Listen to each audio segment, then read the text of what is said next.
99.9% sure I was not getting drafted, but I did know that in having some talks with teams. And I'm not gonna lie, bro, going to the NFL, bro, that's a big thing, bro. That means that you're good at your sport, bro. So for an NFL team to recognize you, my nigga, you're good. Like, consider yourself good at football, bro. Getting that from me long. Slide, everybody duck, tell me climb the stick. LP right the Navy, we flip it and ride. 3 out of 2 many, drink it, a scat, young, your crew throw the bat for the tank, you the slide. 3v3, 2 of them, nigga lacking. What's good, YouTube? It's your boy Cook Up Dre, man, and I'm back with another video, my nigga.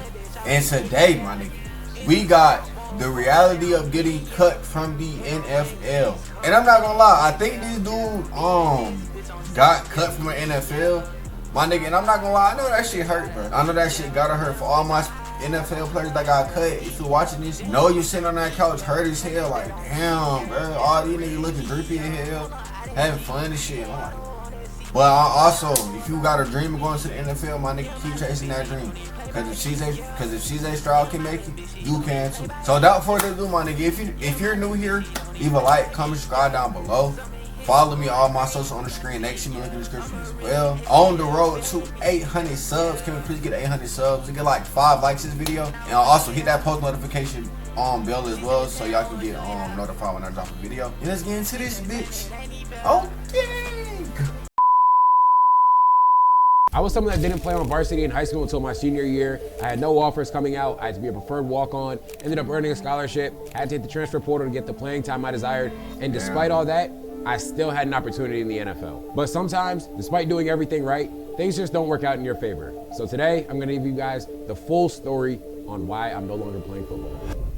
Damn. So my last year at college, I actually had a really good season, and I wasn't on draft radars beforehand, but towards the end of the year, my coaches let me know that there were scouts that were asking about me and telling me that, you know, I was someone that could potentially have an opportunity to play in the NFL. And coming into the season, I knew I really didn't have any looks. So hearing that, I was like, all right, you know, we're gonna go full in, we're gonna train, we're gonna try and put ourselves in a position where we can make the league, despite not being someone people thought would even be there 6 years ago. So I go through the whole process, get to draft day. I was like 99.9% sure I was not getting drafted, but I did know that in having some talks with teams. And I'm not gonna lie, bro, going to the NFL, bro, that's a big thing, bro. That means that you're good at your sport, bro. So for an NFL team to recognize you, my nigga, you're good. Like, consider yourself good at football, bro. One who would have an opportunity of some sort. Now, I wasn't sure if I was gonna be an undrafted free agent or a mini camp invite, but either way, I know I fought through adversity my whole career. It was something where I was like, all right, whatever it is, I'm gonna take the opportunity. I'm gonna. Or not even only an NFL team, a D1 team or a college team in general. Tenant of my life, consider no matter what good. the opportunity is in front of me, no get matter offers, how good, how bad, how big, how small, I'm gonna take advantage of it. And I got a couple rookie minicamp invites, and I decided to take one with Tampa Bay. Now, they didn't have a ton of safeties under contract, and they hadn't drafted a safety that year, so I felt like that was my best opportunity to get signed. So for those of you that don't know what rookie minicamp is, it's basically 3 days of practice. So all the draft picks, all the undrafted free agents, all the guys trying to get signed, they're all there basically practicing. So day one, we have a few meetings and everything, and you get the playbook. Now, the playbook, this is not like high school, this is not like college. You know, usually you get like 1 or 2 things in an install. No, we had like 10 different coverages, 4 different personnel groupings, numerous blitzes and everything like that we had to learn literally by the next morning. And mind you, the day starts at 6:30 a.m. What the fuck? So you're literally hopefully that shit was easy to learn. Like, it was an easy go. Cause I'm not gonna lie, for you to learn that shit the next morning, bro, that shit was cramming all night, and it's like, do I choose sleep or do I choose to learn these plays? Now, I was someone that never really had issues learning a playbook, so after the first night, I felt pretty confident going into the next day that, all right, if I'm quizzed on something, I can get it. If I'm on the field, I can make all the checks, I can make all the calls, I'll be fine there.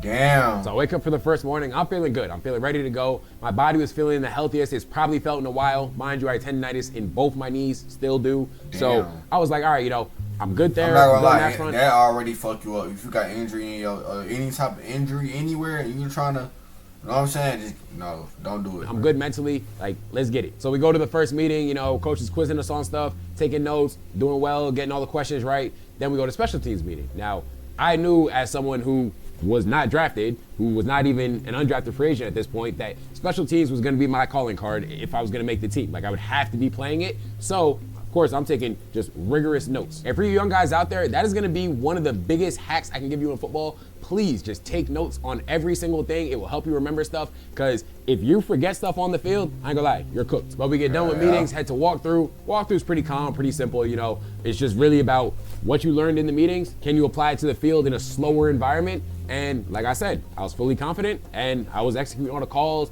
executing where I had to be, you know, I was lined up properly. So again, I'm feeling good. But the thing is, ultimately, you know, if you can stand there walking around, making calls and checks, all right, that's fine and dandy, but can you apply it when the bullets start flying? So we finally get to practice, and oh, by the way, there are no pads for any of this. So essentially, you have to do everything you can do to prove yourself, but you're not exactly playing full football. It's not like you're tackling, it's not like we're even thudding up or anything like that. It's all tag offs. Okay. So the most critical part of this was gonna be, all right, can I cover? Can I be in the right spot? Can I communicate? And that was always one of my big things at college, just being able to communicate with everyone in the back end. So really on the whole defense, but I was like, all right, we're gonna be loud, we're gonna be definitive.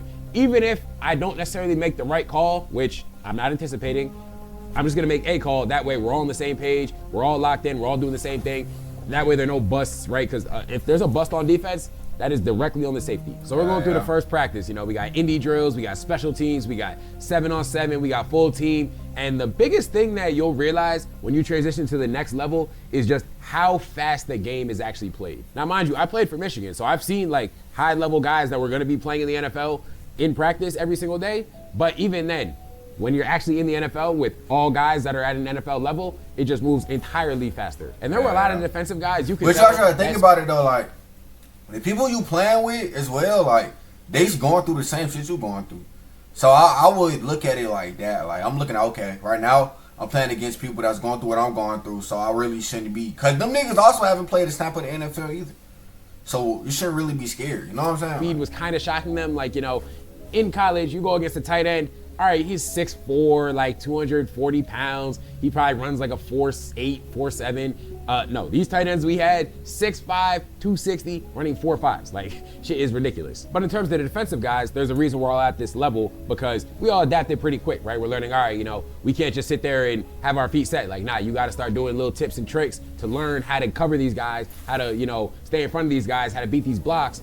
And I think we all, you know, did it pretty effectively. The other thing about NFL practices is those assists are boom, boom, boom, boom. Now, college practice was pretty similar, especially at Utah State. Like, you know, we were an up-tempo team, so our practices, like, were really hard-hitting. But in the NFL, like, everything just moves so much faster. And everyone also has more of, like, a business-like demeanor, right? Because at the end of the day, this is a job. Everyone's trying to get paid, feed their families. Like, there were guys who were, you know, trying out for the third or fourth time. They were looking like, all right, you know, this is like one of my last opportunities. I got to make this count. Well, so you get tries, my nigga? I never knew that you get tries, bro. So that's probably so that, not like desperation, but you feel that like sense of urgency from pretty much everybody. And I felt like I had a pretty good day, but there were just no real plays to be made. Like, you know, I had some tag offs on some runs, and, you know, guy caught it in front of me, tag him off. But for the most part, like, there just wasn't any opportunity to make a play. And the one thing I believe in football, or not even I believe, the one thing that is true in football, especially on defense, is you can't go searching out plays, right? You have to do your job every single time. That's more valuable than you're supposed to be in the deep half, but, you know, you jump something short to try and get an interception, because you might do it one time, but then that next time they throw it over your head, oh yeah, that's gonna get you cut on the first day. But, you know, I had a pretty good day. Like, it was confirmed on film, so I was like, all right, you know, day one, all right, we did what we had to do. Day two, like, hopefully the ball can come our way so we can make some plays, but we just gotta do more of the same, right? Keep being consistent, keep being in the right spots, keep communicating, and I think I'll be straight. Oh, and the other thing is, the playbook didn't just stay the same, right? Remember how I told you we had like those 10 plays and everything we had to learn? Nah, that damn near doubled the next day. So it's not like, all right, you know, I just can chill, we have this little stuff. Nah, we're putting in like a lot of concepts into the playbook. I think at that point, after the first day of meetings, like going into day two, he was like, yeah, we have about 40% of the playbook installed right now. Damn. I woke up day two feeling kind of the same way I felt about day one. It's like, all right, you know, we're good. I know the plays. I'm feeling confident. My body feels good. Let's get it. And I ain't gonna hold y'all. Day two went damn near the exact same way as day one. I did everything I could do. The ball just didn't come my way, unfortunately. But I'm not really concerned. You a safety, bro, that should just be hard. It'd be more difficult, bro. You know what I'm saying? Something like that. You know, coaches are telling me I'm doing a good job. So I'm like, all right, let's just day three, keep doing what we've been doing. Hopefully we put ourselves in the best position to have the result that we want to have. So day three, I wake up, get out of bed, take my first step. I'm like, ooh, my knee does not feel good at all. No. Now, like I said, I had tendonitis. Now, it wasn't like a structural damage thing, but it felt super stiff. I was like, fuck, like this is not what I need right now. Luckily, no, not luckily, but I had been dealing with it for the previous 4 years. So I was like, okay, I know kind of what I have to do to put myself in the best possible position to feel good going into practice. But I was like, this, fuck, like kind of messing with the mental a little bit. So when we got done with meetings, we had some time to eat. I was like, all right, let me eat real quick. I didn't even talk to anyone. Like the whole time, we've been chopping it up with all the players, getting to know each other, cool dudes. But I was like, yeah, I can't even talk right now. Eat some food, go right to the training room, start doing my long warm-up process. So eventually practice rolls around. I'm feeling good enough, right? I'm like, all right, I've felt worse than this, literally played in games, feeling worse than this. So all right, we can thug it out. We'll be straight, man. Day 3, we can't let it affect us. I know at this point I'm mentally strong. I'm not gonna lie, you can't do that in processes like this. You can't think like that, because you gotta think about it, bro. Niggas is trying their ass off. Like, niggas is playing the best football they ever played ever in their life, my nigga. So if you got an injury, bro, you just wrap it up, bro. Wrap it up. The body not feeling the best, that's not a problem. We gotta be sharp in the mind, and we'll make it shape. And then we get done with practice on day 3. And it went just like days 1 and 2. So as we're breaking it down, they're kind of explaining how the process works. And you kind of know it going in, but the one thing about the NFL is it is truly a numbers game, but you're not necessarily just competing against the guys at your own position. Because the offseason roster can only have so many people. So let's say a team has 4 open slots. That's 4 open slots for everyone that's competing for it on the entire team. And the other thing is, a lot of coaches, they're not necessarily the ones making these decisions, it's the player personnel people. So as we break it down to safeties, he's like, yo, I don't really know what's gonna happen. I think all you guys did well. All you guys definitely have the opportunity or the ability to play at this level. So, whatever happens, just know, like, keep your head up, know you did a good job, and this might not be the last time. It might not work out now, but there's always a chance to get brought back in the future. So just stay ready, and, we kind of broke from there. So I get to the locker room, I'm showering, getting ready, and one of the player personnel people comes, and he's like, yo, bring your playbook. So obviously this is my first go around, but I watched Hard Knocks before. I knew what that meant. So it's pretty much just like, yeah, we thought you did a good job, but we're just gonna go a different direction. And I'm kind of sitting there like, damn, man, like I thought I did a great job, but unfortunately it just doesn't work out sometimes. And when you give your best and it's not good enough, like that shit kind of hurts a little bit. Like I listened to 120,000 minutes of music last year. I did not even listen to a single minute of music on that plane ride. Like I was in straight silence the entire time. My DC safeties coach from Utah State, Ephraim Bonda, he was actually the Brown safety coach, just got named there that offseason. So he's like, yo, let me know how it goes and everything. So I'll call him afterwards, talk to him. He's like, yeah, the big thing is probably 1, the tendonitis definitely cooked you, and 2, just your age, all right? Like football's a young man's game. I was 24, 6 years of college. They were just younger guys that, younger, healthier guys that they probably we're gonna go with. It's a numbers game, it's a business at the end of the day, so go with the product that's not as damaged. But what they did tell me was if someone goes down, there's a chance, you could be one of the guys we bring back, so just make sure you stay ready. So I'm doing everything to stay ready, and then my agent hits me and he's like, yo, there's some XFL teams they want you to do the combine in a few weeks, they're pretty interested in you. So in my head, I'm like, yo, I literally just had my pro day. How are these numbers not good enough? Like, why do I gotta pay $250 to do all the drills that y'all literally have the numbers and film of me just doing? But it ended up not even really mattering because I got turf toe like literally a couple days after that. So I told him, I was like, yeah, I got turf toe, like that shit's hurting me.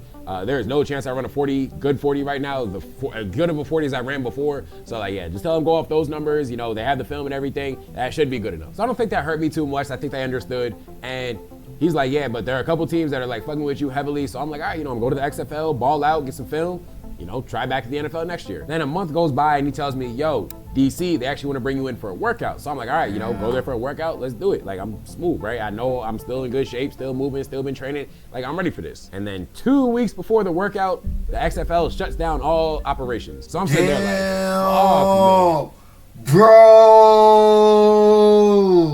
no, oh my, nah, that's some terrible luck shit right there, my nigga.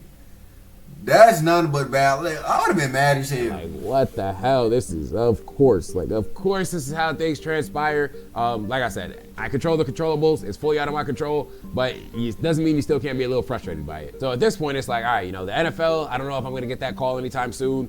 The XFL, it shut down. I'm doing a bunch of high intensity training. The one thing about it is, especially, Wait, so is the XFL still going or not? I don't know. Body was, how much football I played, in my entire college career. I'm like, yo, I don't know how much more of this I can keep doing. So then one day, I'm doing some field work and I just feel something in my Achilles, like it does not feel right. So it turns out I had Achilles tendonitis And I'm sitting there thinking like, man, it's 100% because, you know, obviously I'm working out damn near not every single day. Like I had a very set routine, you know, obviously smart, taking care of my body, but at the same time pushing myself, getting better. And it's just kind of one of those things where all the wear and tear I've had over the course of my career, like I felt like it was starting to catch up to me. So I'm rehabbing it. And the one thing about rehab when, you know, you're kind of in the real world is it is infinitely different than the rehab when you're at college. Like University of Michigan, we were literally spoiled. We had everything. Utah State even, we had way more stuff. So I'm sitting there like, fuck, man. Like I got to buy myself a stim machine. I got to buy myself heating packs and all that stuff. I was like, man, I don't know if I keep doing this. And then as the days and weeks went on, I was kind of like, you know what?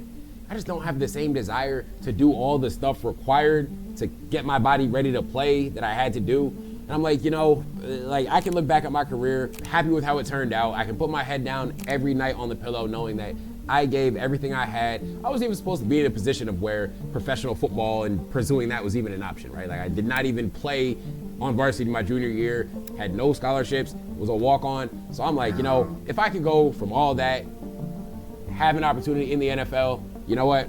I can live with that. So I didn't have like an official retirement, you know, it was kind of more of an unofficial thing. When people would ask, I'd be like, yeah, no, I'm like done. But the one thing you learn about football is very few people have a ceremonious ending. Very few people get to ride off in the sunset. No, for most people, you don't get to dictate when it's over with. And then from there, it was like, all right, well, we're not getting a paycheck from football, so we got to find a way to make money. And, you know, I already had a little bit of a following. I was like, all right, let's pick the camera up and see what we can do from there. And to this point, that's what I'm saying. Like, if you got a following, like all my football players out there, that's why I wish I had a following. If you got a following, my nigga, just push your following to a different platform that you can make money on. That's the easiest way to make money as a sports player, bro. Especially at the D1 level, because 99% of y'all niggas followers already in like 10K, 9K.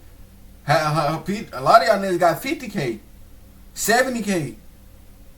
The good ones got over 100K. Just push that audience to a different level, bro. That's it. Pretty well, you know, we were able to move out to Arizona, met a bunch of people, inspired a lot of people, and that's kind of been my goal this entire time is just take everything I've learned, take my journey. Hopefully I can just help even one person out, right? If I help that one person, they continue to stick with it or, you know, they're motivated to keep going past the adversity, hey, I've done my job. But as I say, just so the chapter ends doesn't mean the book's finished, so yeah, we're gonna keep doing this content stuff, man, keep helping y'all out. But hey, like, share, comment, subscribe. Remember, we're on that road to 50K subs, so y'all make that happen. Man, oh man, bro. All my football players out there, my nigga. Well, this a heads up to y'all niggas, bro. Well, this a little eye opener, bro. Cause I'm telling you, bro, this life shit getting serious, bro.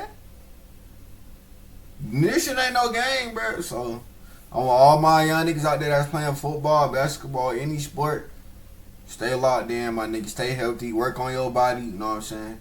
And then get to that next level. And once you get to that next level, still lock in. Make your family proud. You know what I'm saying? But if y'all enjoyed the video, bro, leave a like, comment, subscribe down below. Follow me, all my socials on the screen. Next to me, link in the description as well. On the road, can we please get to 800 subs? Please let's get to 800. Zilla, like, follow, like this video, and make sure I hit that bell. Punch that bell. And I guess y'all boys in the next one. Peace. Is that from a long slide? Everybody duck till we climb the stick. LP right the Navy, we flipping it right. 392 many drunk in the scat, young crew on the back for the take you to slide. 3v3, 2 of them niggas like you.